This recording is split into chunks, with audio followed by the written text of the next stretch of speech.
Welcome back to our YouTube channel. Today we will discuss teaching methods. Last वाली video में हमने देखे थे teaching centred and student centred method. इसके अंदर आज हम डिटेल्स में इनके जो भी मेथड्स है वो डिस्कस करने वाले हैं। ये जो मेथड्स है वो UGC net point of view से बहुत इंपॉर्टेंट है और भी यदि आप कोई टीचिंग एग्जाम्स के प्रिपरेशन कर रहे हैं तो आपके लिए यूजफुल हो सकते हैं। तो गाइज यदि आप हमारे चैनल पे न्यू हैं तो प्लीज़ हमारे चैनल को सब्सक्राइब करना ना भूलें। स्टार्ट करते हैं हम टीचिंग मेथड्स के साथ। ये टॉपिक बहुत इंपॉर्टेंट है। बहुत बार यहाँ से एग्जाम्स में असर्शन रीज़न या फिर मैच द फॉलोइंग के क्वेश्चन आस्क किए जाते हैं, तो आप इसे ध्यान से देखिएगा एंड तक। लास्ट में हम पूरा कंटेंट पढ़ने के बाद कुछ क्वेश्चंस भी डिस्कस करेंगे जिससे कि आपका कंसेप्ट पूरी तरह क्लियर हो जाए। स्टार्ट करते हैं गाइस।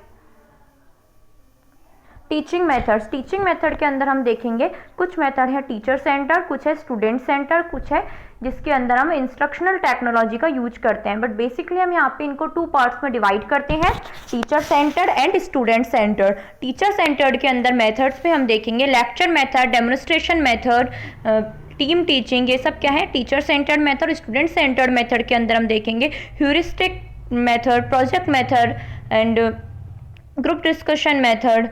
ये सब हम किसके अंदर देखेंगे, ह्यूरिस्टिक के अंदर। आज हम 4 to 5 मेथड्स डिस्कस करेंगे। आज हमारा पार्ट फर्स्ट है। सेकंड पार्ट में और थर्ड पार्ट में हम रिमेनिंग हमारे जो भी मेथड्स हैं वो सब डिस्कस करेंगे। फर्स्ट है हमारा लेक्चर मेथड। ये क्या है, टीचर सेंटर्ड मेथड है। ये आपको जब हमने कल वाली वीडियो में बताया था लेक्चर मेथड क्या है, टीचर सेंटर्ड है। Teacher centred method first of all क्या होता है, जहाँ पे टीचर क्या है सेंटर पॉइंट में होता है। टीचर यहाँ पे सेंटर है। टीचर डिसाइड करता है एक्टिविटीज, क्लास की कंटेंट, इवैल्यूएशन टेक्निक, ये सब कौन डिसाइड करता है, टीचर डिसाइड करता है। तो पढ़ते हैं lecture method and oral presentation of lesson by teacher is known as lecture. जब भी टीचर किसी भी टॉपिक या किसी भी चैप्टर की ओरल प्रेजेंटेशन देता है स्टूडेंट्स को तो हम उसे क्या बोलते हैं, लेक्चर बोलते हैं। It is also called as talk and chalk method, क्योंकि हम इसके अंदर क्या करते हैं, टीचर बोलता है या फिर चॉक से लिखता जाता है तो इसे क्या बोलते हैं, टॉक एंड चॉक मेथड। इसका ये नाम आप याद रखिएगा, पूछा जा सकता है क्या एग्जाम में। ये फिर क्या है, it is a traditional method of teaching and students are passive listeners in this type of teaching. ये ट्रेडिशनल टाइप ऑफ टीचिंग है जो कि पहले यूज की जाती थी और स्टूडेंट्स इसके अंदर क्या होते हैं, पैसिव लिसनर होते हैं, क्योंकि वहाँ पे उनकी एक्टिव लिसनिंग नहीं होती, वो टीचर बोलता जाता है और स्टूडेंट सुनते जाते हैं। फिर लेक्चर्स कैन बी आइदर 1 वे और 2 वे डिपेंडिंग अपॉन द प्रेजेंस और absence of the facility to seek for the information, clarification and explanation। जो कम्युनिकेशन का वे है वो 1 वे या 2 वे हो सकता है। कई बार स्टूडेंट कुछ क्वेश्चन पूछ रहे हैं बाई चांस, अदरवाइज वो कहीं ना कहीं 1 वे ही होता है, क्योंकि टीचर उसके अंदर क्या करता है, लेक्चर डिलीवर करता जाता है। देखिए मेथड कब ऑलमोस्ट कब यूज किया जाता है, जब हमारे पास बहुत ज़्यादा लार्ज ऑडियंस है या फिर जो हम जिन स्टूडेंट्स को पढ़ा रहे हैं वो हायर स्टडीज के अंदर है, वो खुद से समझ रहे हैं, यहाँ हमें कुछ ऐसे बहुत बड़ी ऑडियंस और हमें कोई लेक्चर प्रोवाइड कराना है तो ये मेथड यूजफुल है। अदरवाइज यदि आप स्कूल स्टूडेंट्स को पढ़ा रहे हैं बिना किसी इन्वेंशन वगैरह के तो वो मेथड यूजफुल नहीं है, ठीक है। और इसके कुछ डिसएडवांटेजेस भी हैं, क्योंकि ये क्या है, इसके अंदर स्टूडेंट्स के पैसिव लर्निंग होती है, वो एक्टिव लिसनिंग नहीं करते, ना ही वो एक्टिव लर्नर बन पाते, ना वो खुद से सीखते हैं, वो कहीं ना कहीं डिपेंड करते हैं सभी अपनी क्लास की एक्टिविटीज, एवेल्यूशन, इन सब के ऊपर। किसके ऊपर डिपेंड करते हैं, वो टीचर के ऊपर। ओके गाइस, फिर नेक्स्ट मेथड देखते हैं डेमोन्स्ट्रेशन मेथड। डेमोन्स्ट्रेशन मेथड के अंदर हम देखेंगे demonstration means explaining for showing students practically the working of any project object।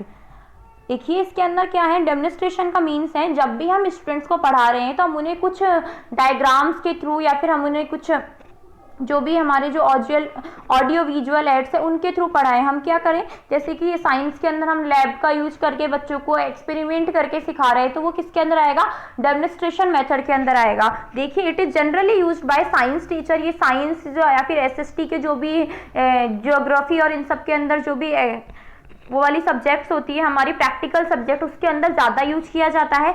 Teaching aids are, देखिए बात की थी हमने, teaching aids are used in this method and students are more active in this method comparison to lecture method।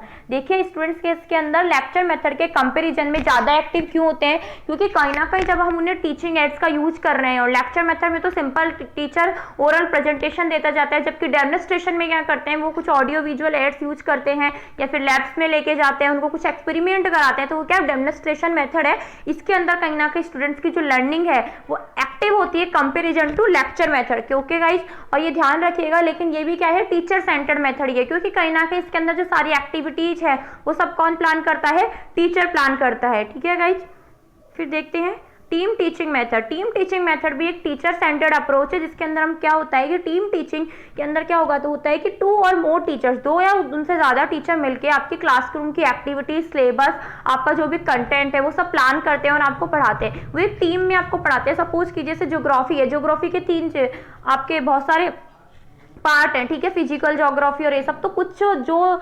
Subject या जो भी topic जिस teacher का अच्छा है वो वाला टॉपिक लेगा, या फिर वो कुछ प्लान करते हैं कि प्रैक्टिकल जो भी नॉलेज है वो वाले टीचर देंगे, या आपको थ्योरेटिकल नॉलेज वो वाला टीचर प्रोवाइड कराएगा। ये सब क्या है, टीम टीचिंग का पार्ट है। तो लेकिन ये भी क्या है, एक टीचर सेंटर्ड अप्रोच है, जहाँ पे क्या है, टीचर प्लान करता है क्लासरूम की एक्टिविटीज, क्लासरूम का कंटेंट, वहाँ का सिलेबस, वहाँ का इवेल्यूशन सिस्टम। तो इसे ये भी क्या है, एक टीचर सेंटर्ड अप्रोच है। फिर देखते हैं स्टूडेंट सेंटर्ड मेथड के अंदर कौन कौन से मेथड है। ह्यूरिस्टिक मेथड, ह्यूरिस्टिक मेथड किसने प्रोपाउंड किया था, आर्मस्ट्रॉन्ग ने। ये बहुत इंपॉर्टेंट है एग्जाम के पॉइंट ऑफ व्यू से, एग्जाम में कई बार डायरेक्टली क्वेश्चन आस्क कर लिया जाता है कि ये मेथड किसने दिया था, तो आप याद रखिएगा। Heuristic method was proposed by Armstrong. In this method, students has to find out the answer to her own problems using online library, online resources, workshops, seminars, laboratory, etc. इस मेथड के अंदर क्या होता है, स्टूडेंट्स खुद अपने answers ढूंढते हैं अपनी प्रॉब्लम के, जो उनको प्रॉब्लम प्रोवाइड कराई जाती है। कहीं ना कहीं इसको एक प्रॉब्लम सॉल्विंग मेथड भी बोल सकते हैं, क्योंकि स्टूडेंट्स को एक प्रॉब्लम प्रोवाइड कराई जाती है कि आप इसका आंसर सर्च कीजिए। तो वो तो डिस्कवरी इवैल्यूएशन के थ्रू उसका जो आंसर सर्च करते हैं, उसके अंदर वो अपने बहुत सारे जो लैब्स है या फिर उनकी लाइब्रेरी है, इंटरनेट है, वर्कशॉप, सेमिनार, जिस भी नॉलेज या जिस भी एड्स का वो यूज करते हैं, तो वो क्या है, उससे क्या करते हैं, वो अपनी आंसर सर्च करते हैं। तो इसका एम क्या है, mainly the aim of this teaching is to make students learn curiosity by discovery, exploring. इसके अंदर क्या है, ये इसका एम मेनली क्या है कि स्टूडेंट्स के अंदर क्यूरियोसिटी को इंक्रीज करे, वो कहीं ना कहीं सेल्फ डायरेक्टेड हो सके, वो किसी टीचर के ऊपर डिपेंड ना रहे अपनी लर्निंग के ऊपर। और ये मेथड किसके अंदर ज़्यादा यूज किया जाता है, फिर किस सब्जेक्ट के अंदर इसको ज़्यादा अच्छा माना जाता है, history, geography, science and maths. तो क्योंकि जैसे हिस्ट्री के अंदर आपने बच्चों को प्रोवाइड करा दिया कि आपने बोला कि ठीक है, अकबर के बारे में आप अकबर की जो भी बायोग्राफी है वो पता करके आयो, या फिर उनके ऊपर एक प्रोजेक्ट बनाओ, या फिर उनकी इंफॉर्मेशन दो। ऐसे ज्योग्राफी के अंदर आपने बच्चों को दे दिया कि ये अर्थ हमारी कैसे वर्क करती है, घूमती है, सूरज का जो भी है आपने दे दिया। तो इसी हिसाब से जो भी प्रैक्टिकल नॉलेज के सब्जेक्ट हैं जिसके अंदर बच्चे खुद सर्च करके पढ़ सकते हैं, वहाँ पे ज़्यादा यूज की जाती है इससे। और इसका दूसरा नाम क्या है, प्रॉब्लम सॉल्विंग मेथड। फिर है group discussion method. Group discussion method की क्या है, एक स्टूडेंट सेंटर्ड अप्रोच है, क्योंकि वहाँ पे स्टूडेंट एक्टिवली पार्ट करता है, डिस्कशन के अंदर पार्टिसिपेट करता है। वहाँ पर जो उसकी लर्निंग और लिसनिंग है वो क्या होती है, एक्टिव होती है। तो इसके बारे में एक बार पढ़ लेते हैं। It can be described as communication and interaction within a group around a topic. Group discussion किसे कहते हैं, जब भी कम्युनिकेशन या इंटरेक्शन हो रहा हो पर्टिकुलर एक ग्रुप के अंदर किसी भी टॉपिक या किसी भी सब्जेक्ट को लेके, तो उसे हम क्या बोलते हैं, ग्रुप डिस्कशन। हम बहुत सारे एग्जाम्स में भी देखते हैं कि पीओ वगैरह के जो एग्जाम्स होते हैं वहाँ पे पर्टिकुलर दिया जाता है कि आप ग्रुप डिस्कशन करिए। तो कुछ जो पर्टिकुलर पर्सन के बीच वहाँ पे टॉपिक के ऊपर जो डिस्कशन किया जाता है उसे क्या बोलते हैं, group discussion. In this method communication flow is in 2 वे। इसके अंदर क्या है, कम्युनिकेशन का फ्लो 2 वे में होता है। कई बार टीचर और स्टूडेंट्स के बीच डिस्कशन होता है, और कुछ टाइम केवल स्टूडेंट्स मिलकर डिस्कशन करते हैं। तो इसके अंदर क्या है, कम्युनिकेशन का फ्लो 2 वे होता है। जबकि हमने देखा था लेक्चर मेथड के अंदर ऑलमोस्ट क्या होता है कि कम्युनिकेशन का जो फ्लो है वो क्या होता है, 1 वे होता है। Where can be discussion between teacher and students for discussion between students and students. It improve communication skill, creative thinking and critical thinking between students. It is group centered approach. ये basically student centered के अंदर भी हम क्या कह सकते हैं, group centered approach है, जो एक particular students को ग्रुप में लेके inclusive वे में लेके सोचती है। तो इसे हम क्या कह सकते हैं, group centered approach। और ये improve करती है बच्चों की communication skill, क्योंकि यदि वो बहुत सारे बच्चों के साथ बैठ के बातें कर रहे हैं, पार्टिसिपेट कर रहे हैं किसी भी टॉपिक के अंदर, तो उनकी कम्युनिकेशन स्किल, उनकी जो इंटरेक्टिव स्किल है वो क्या होगी, इंक्रीज होती है कंपेरिजन टू अदर मेथड्स के। जैसे कि लेक्चर मेथड और डेमोन्स्ट्रेशन मेथड के अंदर बच्चों को इतना एक्टिव पार्टिसिपेशन नहीं होता, जबकि डिस्कशन मेथड के अंदर क्या है, बच्चा एकदम प्रॉपरली क्या होता है, वो एक्टिव रहता है, डिस्कशन करता है। ठीक है गाइस, इसके कुछ एडवांटेजेस भी हैं और डिसएडवांटेज भी। जैसे एडवांटेजेस इसका ये है कि बच्चों की एक्टिव लिसनिंग होती है, वहाँ पे उनकी क्रिएटिव स्किल और कम्युनिकेटिंग स्किल बहुत अच्छे से इंक्रीज होती है। लेकिन डिसएडवांटेजेस इसका ये कह सकते हैं हम कि क्योंकि जो भी हमारे जो कई बार ये बहुत ज़्यादा टाइम कंज्यूमिंग हो जाता है, और जो भी छोटे क्लास के स्टूडेंट्स हैं, जैसे आपने नर्सरी क्लास के स्टूडेंट्स को ग्रुप डिस्कशन में करने दे दिया, तो बच्चे कहीं ना कहीं उनका जो भी डिस्कशन है फ्रूटफुल नहीं हो सकता, क्योंकि अभी उनकी नॉलेज इतनी डेवलप नहीं हुई है। ठीक है गाइस, फिर देखते हैं project method. Project method develop किसने किया था? विलियम हियर्ड किलपैट्रिक ने।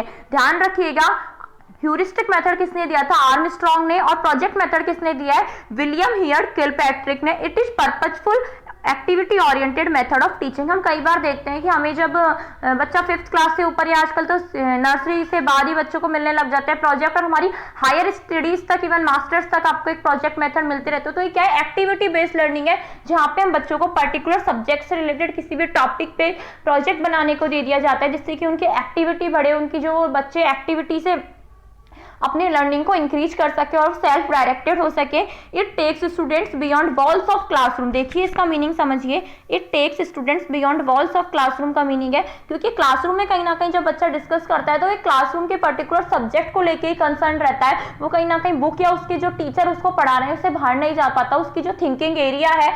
जबकि जो प्रोजेक्ट जब वो बनाता है, सपोज कीजिए हमने बच्चे को साइंस में कोई प्रोजेक्ट दिया कि आप लाइट ऑन करके या फिर दिखाई, या फिर एक बैटरी का कुछ हमने प्रोजेक्ट दिया, तो क्लासरूम में वो ये सब चीज नहीं कर सकता। जबकि प्रोजेक्ट मेथड के बाद को यदि हम उसको यूज करते हैं तो बच्चा हमारी जो भी क्लासरूम की जो एक्टिविटी उससे भी बियॉन्ड आगे वो सीख सकता है, और उसका लेवल एक रिफ्लेक्टिव लेवल तक जा सकता है थिंकिंग का। इसके कुछ डिसएडवांटेजेस भी और एडवांटेजेस भी। एडवांटेजेस इसके ये है कि इससे हमारी बच्चों की थिंकिंग बढ़ती है, वो सेल्फ डायरेक्टेड लर्निंग होती है, क्योंकि स्टूडेंट सेंटर्ड अप्रोच है, तो बच्चों की लर्निंग कहीं ना कहीं इंक्रीज होती है। लेकिन इसके डिसएडवांटेजेस के अंदर हम देखेंगे कि कई बार क्या होता है कि जो बहुत आप जैसे आजकल हैं, हम बच्चों को प्रोजेक्ट बनाने को दे देते हैं, लेकिन कहीं ना कहीं हम क्या देखते हैं कि रेडीमेड प्रोजेक्ट्स मिल रहे हैं, वो या तो ऑनलाइन कट कॉपी पेस्ट कर लेते हैं हम, बट हमारे टीचर्स के पर्टिकुलर प्रोजेक्ट का जो देते हैं, या फिर वो किसी से बनवा लेते हैं, या शॉप्स पे भी कई बार रेडीमेड प्रोजेक्ट्स मिल जाते हैं, तो डुप्लीकेशन चल रहा है, वो चीज़ बहुत गलत है प्रोजेक्ट मेथड के लिए। बाकी प्रोजेक्ट मेथड एक्टिविटी बेस्ड है, तो इसलिए इसको अच्छा माना जाता है यदि स्टूडेंट्स इसको खुद से बनाए एक अच्छे वे में। फिर है panel discussion method. In panel discussion method, discussion about the topic are held among 6 to 8 persons. It is usually conducted on social relevant issues, as example on climate change, environment protection, etc. देखिए panel discussion method क्या है? इसके अंदर generally 6 to 8 people होते हैं, जो कि जिनका मिलके हम एक तरीके से पैनल बना देते हैं। एक 6 to 8 पीपल का ऐसा ग्रुप बना देते हैं जिसे हम पैनल का नाम पैनल बोल देते हैं। फिर उसके बाद क्या है, इसके अंदर जनरली कौन से टॉपिक डिस्कस किए जाते हैं जो सोसाइटी से रिलेटेड है, या फिर उनका जो डायरेक्ट इम्पैक्ट पड़ता है हमारी सोसाइटी पे, सोसाइटल जो रिलेवेंट टॉपिक्स हम उनके अंदर ये डिस्कस करते हैं। हम कभी कभी सुनते भी कि जैसे हमारे गवर्नमेंट भी बहुत सारे पैनल बनाती है या कमिटीज बनाती है, तो उसी तरीके से क्या है, लेकिन ध्यान रखना है कि पैनल डिस्कशन के अंदर हमें 19 स्टूडेंट्स को सेलेक्ट करना है या 19 टीचर्स को सेलेक्ट करना है जो बहुत ही अच्छी नॉलेज रखते हो पर्टिकुलर टॉपिक या पर्टिकुलर सब्जेक्ट को लेके। जैसे कि हम क्लाइमेट चेंज के ऊपर हम जब डिस्कस करते हैं, पैनल डिस्कशन करते हैं, तो हमें ध्यान रखना है कि जो भी लीडर हो ग्रुप का उसके पास एक बहुत ही अच्छी नॉलेज हो, बहुत ही स्पेसिफिक नॉलेज हो पर्टिकुलर टॉपिक को लेके, जिससे कि जो सभी मेंबर हैं पैनल के उनकी नॉलेज क्या हो सके, इंक्रीज हो सके, और उनका पार्टिसिपेशन जो वो कर रहे हैं उससे जो भी उनकी लर्निंग हो वो क्या हो सके, इफेक्टिव हो सके। ठीक गाइस, इसके अंदर भी इसके भी कुछ एडवांटेज और डिसएडवांटेजेस ये हो सकते हैं कि एडवांटेजेस में हम देखते हैं कि ये जो पैनल डिस्कशन मेथड है वो कहीं ना कहीं उससे हमारे जो न्यू आइडियाज बाहर आते हैं, हम कुछ न्यू थिंकिंग कर पाते हैं। जबकि डिसएडवांटेजेस के अंदर हम देखते हैं कई बार होता है कि हम कोई डिस्कशन नहीं, कुछ पर्टिकुलर एक कंक्लूजन ड्रॉ नहीं हो पाता हमारे पैनल डिस्कशन से, कई बार कॉन्फ्लिक्ट्स हो जाते हैं मेंबर के बीच, तो ये इसके कुछ डिसएडवांटेजेस हैं। हमारे कुछ मेथड्स हमने कंप्लीट किए हैं, आगे हमारे और जो भी रिमेनिंग मेथड्स हम नेक्स्ट लेक्चर्स में कंप्लीट करेंगे। आज हम इनसे रिलेटेड कुछ क्वेश्चंस देख लेते हैं जो कि पास्ट ईयर में आए हुए हैं या फिर बहुत इंपॉर्टेंट है एग्जाम के पॉइंट ऑफ व्यू से। फर्स्ट है, teacher performs practically and explains in. Teacher कब प्रैक्टिकली और एक्सप्लेन करता है या परफॉर्म करता है? फर्स्ट है इन लेक्चर मेथड, सेकंड है डिस्कवरी मेथड, थर्ड है डेमोन्स्ट्रेशन मेथड, फोर्थ है प्रॉब्लम सॉल्विंग मेथड। देखिए फर्स्ट लेक्चर मेथड के अंदर तो हमने देखा था कि टीचर क्या करता है, ओरली रिप्रेजेंट कर देता है हम उसके जो उसका जो चैप्टर है या उसका टॉपिक है। डिस्कवरी मेथड बेसिकली किसके लिए होता है, स्टूडेंट्स के लिए होता है। वहां पर टीचर कुछ भी परफॉर्म नहीं करता, वहां स्टूडेंट परफॉर्म करते हैं, स्टूडेंट डिस्कवर करते हैं, तो ये तो आंसर नहीं होगा। सी है डेमोन्स्ट्रेशन मेथड। डेमोन्स्ट्रेशन मेथड के अंदर हमने क्या देखा था कि टीचर यूज करता है, कुछ ऐसे एक्सपेरिमेंट करता है या कुछ परफॉर्म करता है, ऐसे पिक्चर्स, डायग्राम या फिर एक्सपेरिमेंट करवाता है स्टूडेंट से। तो ये क्या है, टीचर इसके अंदर प्रैक्टिकली एक्सप्लेन कर रहा है चीजों को और परफॉर्म कर रहा है। तो ये क्या है, इसका आंसर होगा ऑप्शन नंबर सी। और प्रॉब्लम सॉल्विंग मेथड के अंदर हमने देखा था टीचर प्रॉब्लम का सॉल्यूशन नहीं ढूंढता, जबकि कौन ढूंढते हैं, स्टूडेंट ढूंढते हैं। तो इसका आंसर क्या होगा, option number C, demonstration method. फिर है नेक्स्ट क्वेश्चन है, the best method of teaching is to. Teaching का इनमें से कौन सा मेथड बेस्ट है, हमें मोस्ट अप्रोप्रिएट आंसर चूज करना है। टीचिंग एप्टीट्यूड के अंदर सबसे स्ट्रेटेजी जो आंसर सही करने की वो यही है। यदि आपको बाई चांस कोई क्वेश्चन भी नहीं आता तो आप ये सोचिए कि एज ए टीचर आप इस क्वेश्चन के अंदर मतलब जो भी ऑप्शन आपको गिवन है स्टूडेंट्स के लिए वो बेस्ट कौन सा हो सकता है। तो होप सो आपका आंसर सही हो जाए। फिर है देखते हैं एक बार क्वेश्चन पे आते हैं दोबारा। The best method of teaching is to, first है इम्पार्ट इंफॉर्मेशन, सेकेंड है ask students to read books, third है suggest good reference material, fourth है initiated discussion and participate in it. देखिए क्या टीचर केवल इन्फॉर्मेशन दे दे एज ए लेक्चर मेथड की तरह स्टूडेंट्स को, तो वो सही नहीं है क्योंकि वहाँ पे स्टूडेंट्स परफॉर्म नहीं कर पाते हैं। फिर वो आस्क स्टूडेंट्स को रीड बुक्स, इसके अंदर क्या है कि केवल हम बच्चों को बुक्स पढ़ने को दे दे तो इसके अंदर भी स्टूडेंट्स की जो लर्निंग है वो क्या होगी, पैसिव होगी। फिर है सजेस्ट गुड रेफरेंस मटेरियल। देखिए एज ए टीचर जब आप बच्चों को पढ़ा रहे हैं तो रेफरेंस मटेरियल तो शायद वो कहीं और से भी ले सकते हैं, गूगल से भी ले सकते हैं, लेकिन जब आप टीचर उनकी क्लास में पढ़ा रहे हैं तो शायद आपको उनको हेल्प करनी चाहिए इफेक्टिव और ड्यूरेबल लर्निंग के लिए, और को डिस्कवरी या पार्टिसिपेशन कराना चाहिए एक्टिव। और इसका फोर्थ है initiated discussion and participate in it. जबकि और इसका बेस्ट मेथड क्या होता है टीचिंग का कि हम ग्रुप डिस्कशन कराएं स्टूडेंट्स के बीच पर्टिकुलर टॉपिक को लेकर, जिससे कि उनकी जो लर्निंग है वो क्या हो सके, एक्टिव हो सके, लिसनिंग और लर्निंग, और जो उनकी जो इंटरेक्टिव स्किल है, कम्युनिकेशन स्किल है वो क्या हो सके, इंक्रीज हो सके। तो इसका आंसर क्या होगा, option number D, initiated discussion and participate in it. ये क्वेश्चन आया हुआ है दिसंबर 2012 में। फिर देखते हैं discussion method of instruction is which form among the teaching methods listed below. इनमें से डिस्कशन मेथड कौन से इंस्ट्रक्शन की फॉर्म है। फर्स्ट है एक्सप्लेनिंग। क्या डिस्कशन मेथड के अंदर टीचर एक्सप्लेन करता है। देखिए एक्सप्लेन टीचर कहीं ना कहीं किसमें करता है, लेक्चर मेथड के अंदर या डेमोन्स्ट्रेशन के अंदर वो एक्सप्लेन करता है या परफॉर्म करता है। सेकेंड है लर्निंग बाई टीचिंग। टीचिंग क्या टीचर उसके अंदर क्या लर्निंग मतलब जो सीख करके उसको पढ़ाता है, ये भी सही नहीं होगा क्योंकि डिस्कशन मेथड का इंस्ट्रक्शन दूसरा। फिर है डेमोन्स्ट्रेशन। डेमोन्स्ट्रेशन के अंदर हम देखेंगे कि टीचर परफॉर्म करता है स्टूडेंट्स को या प्रैक्टिकली शो करता है कुछ चीजों को। देन है कोलैबोरेटिंग। कोलैबोरेटिंग के अंदर हम देखेंगे डिस्कशन का क्या है, कहीं ना कहीं सभी स्टूडेंट्स अपने जो आइडियाज हैं या फिर जो अपने जो उनके अंदर जो कम्युनिकेशन स्किल है उसके साथ क्या करते हैं, इंटरेक्ट करते हैं या कोलैबोरेट करते हैं अपने ग्रुप के अंदर। तो डिस्कशन मेथड किसका फॉर्म हुआ, कोलैबोरेटिंग का। इसका आंसर होगा option number D, collaborating.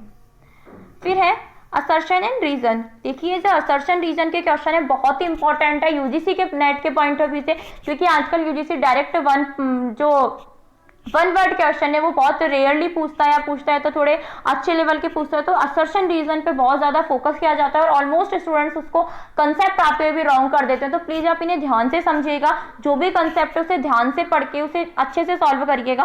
First assertion है heuristic method of teaching is also known as problem solving method. Heuristic method को हम प्रॉब्लम सॉल्विंग मेथड भी बोल सकते हैं। क्यों बोल सकते हैं, क्योंकि ह्यूरिस्टिक मेथड के अंदर बच्चों को एक प्रॉब्लम दे दी जाती है, वो उसका सॉल्यूशन ढूंढते हैं, डिस्कवर करते हैं सेल्फ डायरेक्टेड होके। रीजन है इसका, in heuristic method students has to find out his her own answers for problems. Students को अपने आंसर खुद ढूंढने होते हैं जो प्रॉब्लम टीचर उन्हें प्रोवाइड कराता है उसकी। तो ऑप्शन नंबर फर्स्ट है both A and R is true and R is the correct explanation of A. Option number second है both A and R is true and R is not the correct explanation of A. Option number 3 है both A and R is not true. Option number 4 है A is true and R is not true. देखिए हमने देखा assertion हमारा सही है क्योंकि heuristic method एक प्रॉब्लम सॉल्विंग मेथड बोला जाता है क्योंकि उसके अंदर टीचर क्या करता है, एक प्रॉब्लम दे देता है बच्चों को और बच्चे उसका आंसर ढूंढते हैं। तो देखिए इसका आंसर क्या होगा, option number A is both A and R is true and R is the correct explanation of A. Okay guys, thank you so much. I hope so आपको ये लेक्चर अच्छा लगा होगा, समझ आया होगा। और भी यदि आपके कोई डाउट है या क्वेरी है तो आप हमारे कमेंट सेक्शन में कमेंट कर सकते हैं। और यदि आपको ये लेक्चर अच्छा लगा तो प्लीज हमारे वीडियो को लाइक करें, शेयर करें, सब्सक्राइब करें। Bye bye.